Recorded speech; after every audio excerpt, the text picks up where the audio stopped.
Ini bukti. Cekikan menyebabkan kepala hancur. Hah? Bukti. Kalian putar balik. Munafik.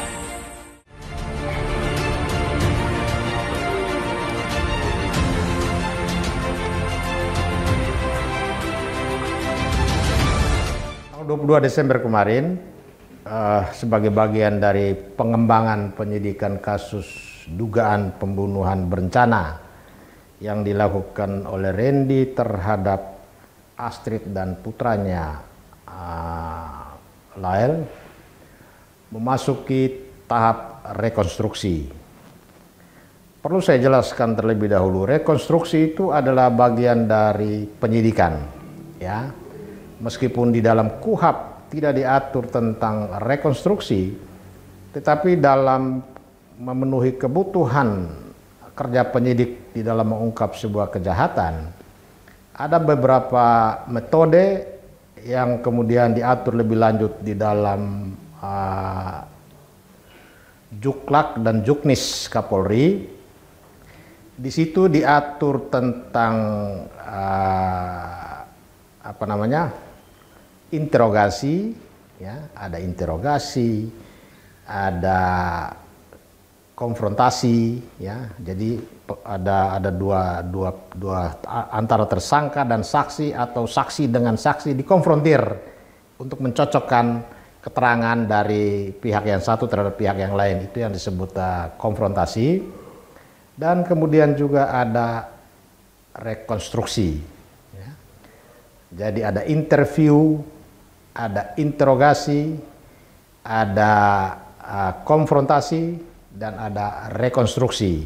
Itu adalah 4 metode yang sering digunakan oleh penyidik dalam penyidikannya untuk mengungkap kasus-kasus yang sedang mereka tangani, yang dalam penyidikan secara biasa sulit ditemukan fakta-faktanya atau sulit diungkap kebenaran yang sejati. Sehingga penyidik perlu melakukan teknik-teknik tertentu untuk mengungkap kebenaran yang sesungguhnya. Sehingga apa yang dilakukan oleh penyidik Polda NTT pada tanggal 22 Desember kemarin dengan melakukan rekonstruksi adalah bagian dari pengembangan hasil penyidikan dari penyidik terhadap sejumlah saksi yang sudah puluhan saksi, kemudian juga terhadap tersangka Randy sendiri. Nah, di dalam penyidikan itu sudah dipastikan Polda NTT sudah mengumpulkan beberapa alat bukti, ya.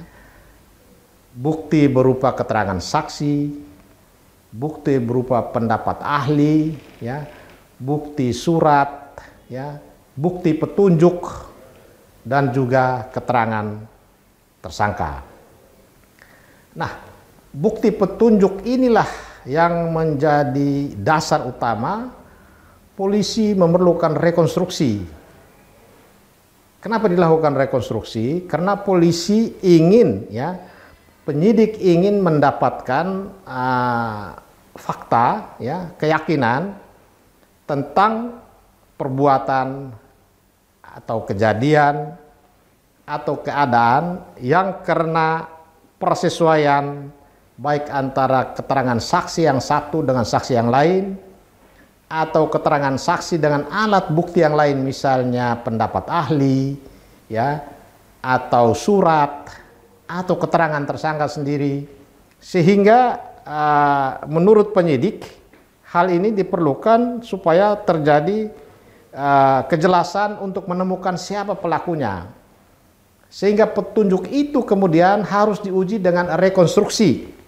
Karena polisi sudah punya pegangan dari sejumlah alat bukti, ya, baik keterangan saksi, pendapat ahli, mungkin juga surat. Surat itu tidak berarti surat kertas seperti ini. Bisa juga percakapan elektronik melalui handphone dan lain-lain.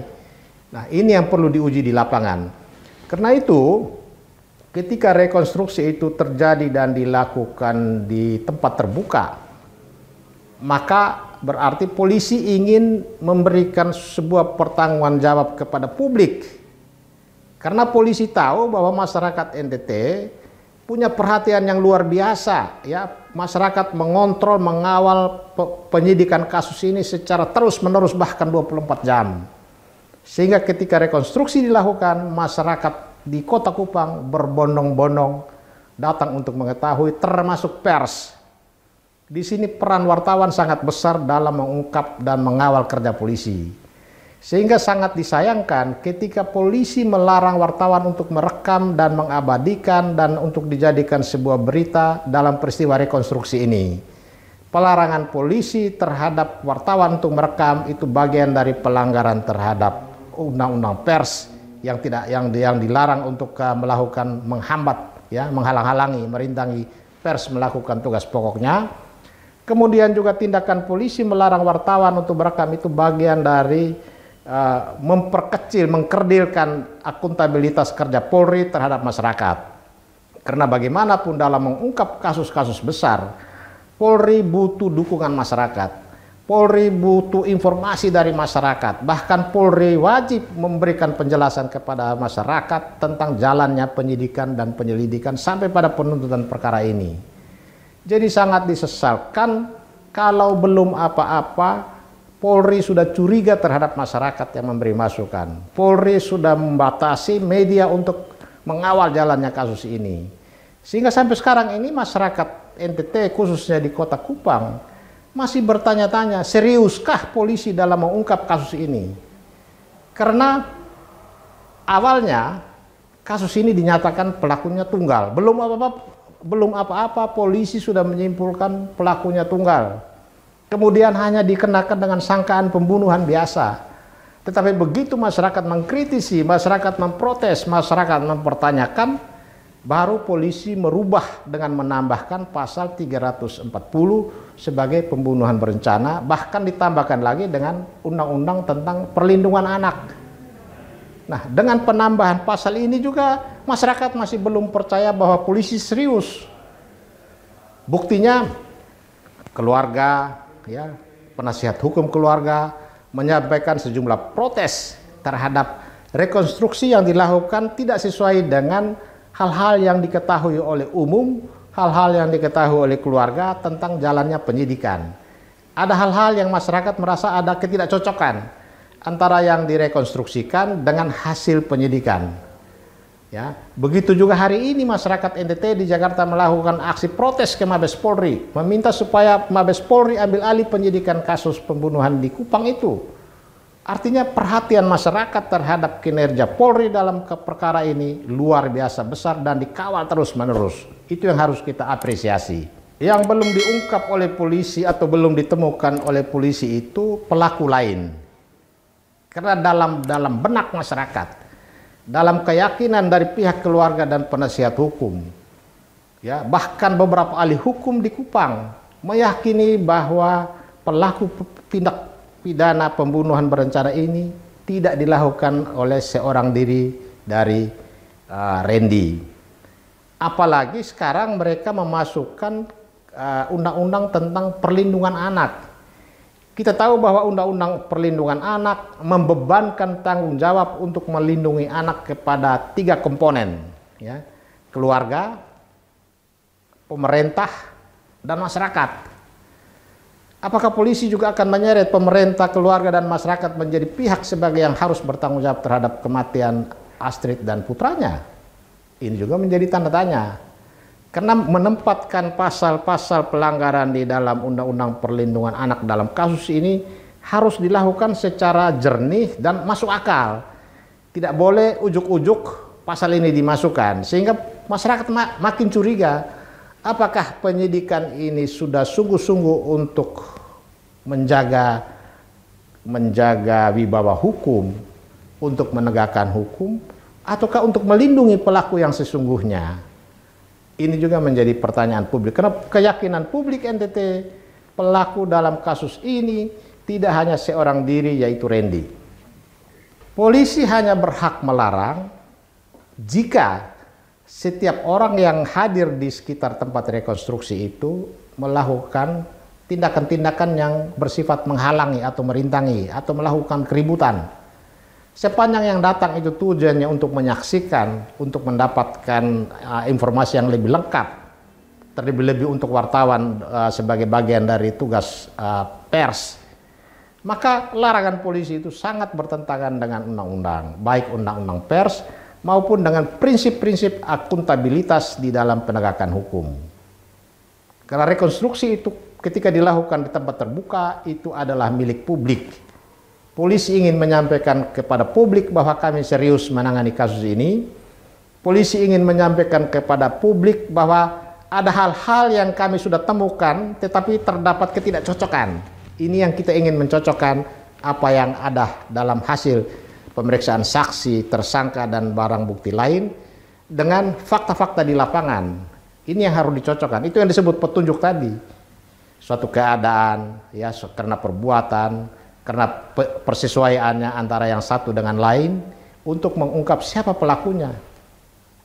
Jadi petunjuk itu salah satu bukti di dalam perkara pidana, ya, yang memang sangat tergantung kepada keyakinan penyidik.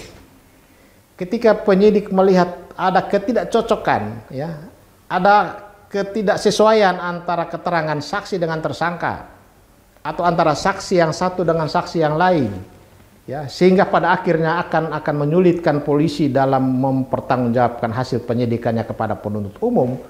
Polisi dalam hal ini wajib melakukan berbagai upaya termasuk rekonstruksi tadi.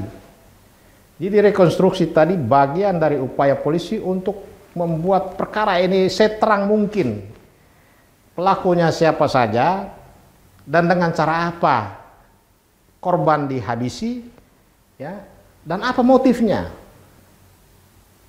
Seperti berita sekarang ini kan ada simpang siur. Ada yang menyebutkan bahwa yang melakukan pembunuhan terhadap saya baca di media, ya, itu disebutkan bahwa justru ibunya sendiri yang menghabisi putranya karena tidak mau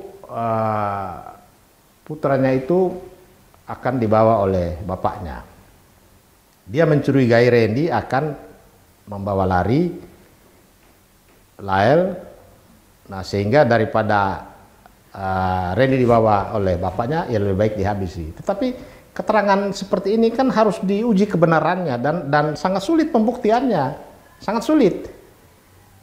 Karena Astri sudah meninggal, Randy juga sudah Lael juga sudah meninggal, sehingga untuk membuktikan pernyataan Randy, ya, dan ini juga sepertinya berubah-ubah keterangannya, berubah-ubah. Nah, kita minta supaya polisi jangan buru-buru menyerahkan hasil pemeriksaan ini kepada jaksa, ya.